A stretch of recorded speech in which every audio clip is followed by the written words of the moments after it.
পরম করুণাময় মহান আল্লাহর নামে শুরু করছি, যিনি অসীম দয়ালু, ক্ষমাশীল এবং বিচার দিনের মালিক। আজ এই পরন্ত বিকেলে দেশ এবং দেশের বাহিরে যারা আমার কথা শুনছেন এবং আমাকে দেখছেন, সবার প্রতি রইল আমার অকৃত্রিম শ্রদ্ধা, ভালোবাসা এবং সম্মান। আজ আমরা এসেছি বগুড়া জেলার সোনাতলা থানা পূর্ব করমজা গ্রামের ডাক্তার মরহুম সইমুদ্দিনের বাড়িতে। বাইরে দেখো।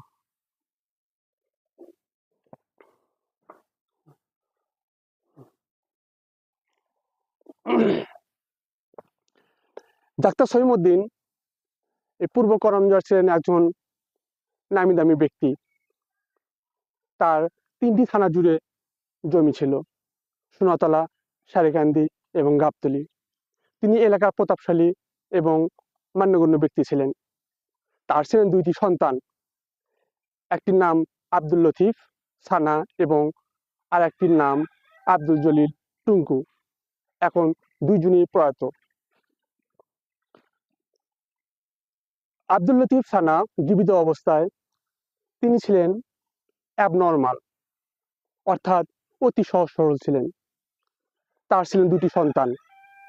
বড় সন্তানের নাম ছিলেন সাজ্জাদুর রহমান রতন, ছোট সন্তান ছিলেন মোহাম্মদ শামীমুর রহমান শামু। ছোট সন্তান তিনি বাংলাদেশ সেনাবাহিনী গর্বিত একজন সৈনিক ছিলেন, আর বড় সন্তান ছিলেন হিরোইন এবং গাঁজায় আসক্তি। ছোট সন্তানের চাকরির সুবিধার্থে তিনি সবসময় দেশের বাহিরে বিভিন্ন জেলা এবং বিভিন্ন ক্যান্টনমেন্টে চাকরি করতেন। সেই সুবাদে বড় ছেলে মোহাম্মদ সাজ্জাদুর রহমান রতন তিনি বাপকে প্রলোভন দেখিয়ে যত স্থাবর অস্থাবর এই বাড়ি সহ সমস্ত জমি জমা তিনি লিখে নেন।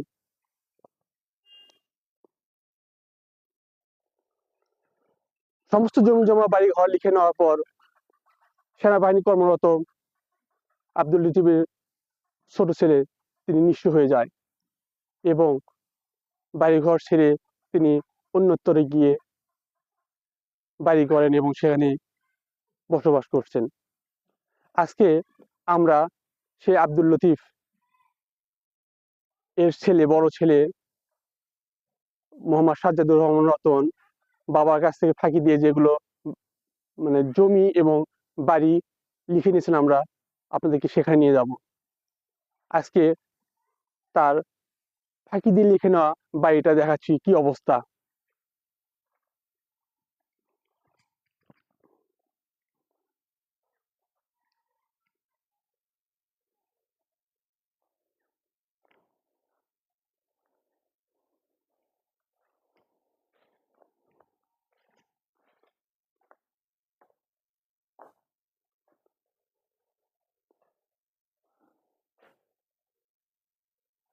দেখুন, প্রত্যেকটা গেটে কোচিং গেট।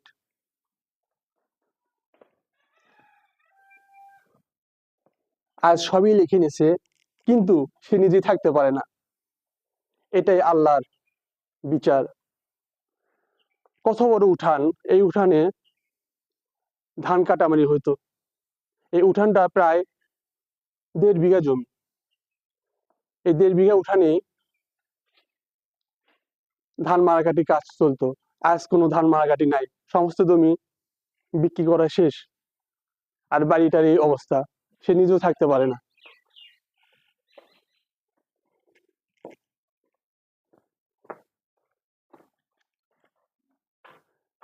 একটা ভুতুড়ে বাড়ির মতো হয়ে গেছে। দেখুন, লোহা সিন্দুক। কারণ ডাক্তার সইমুদ্দিন ধনবান ব্যক্তি ছিলেন। এখানে আরো 2টি লোহা সিন্ধুক ছিল।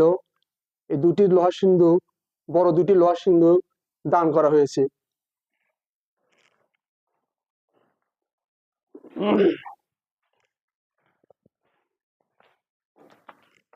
ভুতুড়ে বাড়ি, সব গেট দেন, কত সুন্দর গেট। আসুন বাড়ির ভেতরটা দেখে নিই।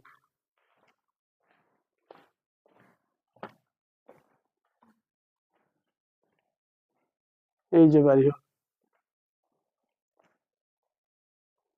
এই যে টিনের বাড়িটা আব্দুল লতিফ থানার ছোট ছেলে সেনাবাহিনী চাকরি করতেন, উনি ঘরটা করছিলেন। পরবর্তী যখন বাড়ি পর্যন্ত লিখে নেওয়ার পর এই বাড়ি ছেড়ে সে চলে গেছেন।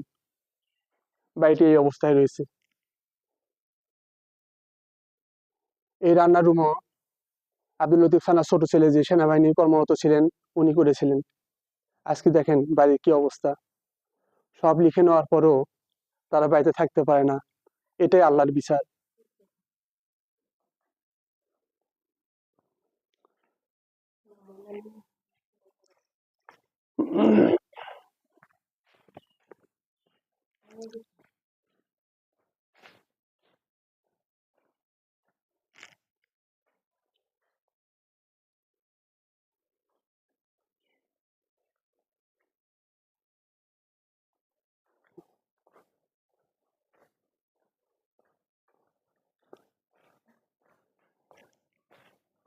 আসুন,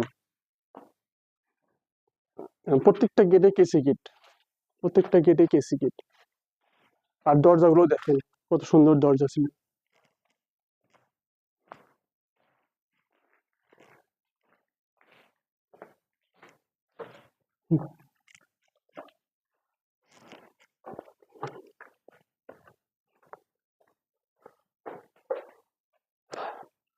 আজকে আমি আপনাদেরকে সৈয়দ ডাক্তারের বাড়ি এবং আব্দুল লতিফ থানার বড় ছেলে সাজেদুর রহমান রতন লিখে নেওয়া বাড়ি, আর একজন ভাইয়ের সম্পদ হরণকারী বাড়ি আমি দেখালাম।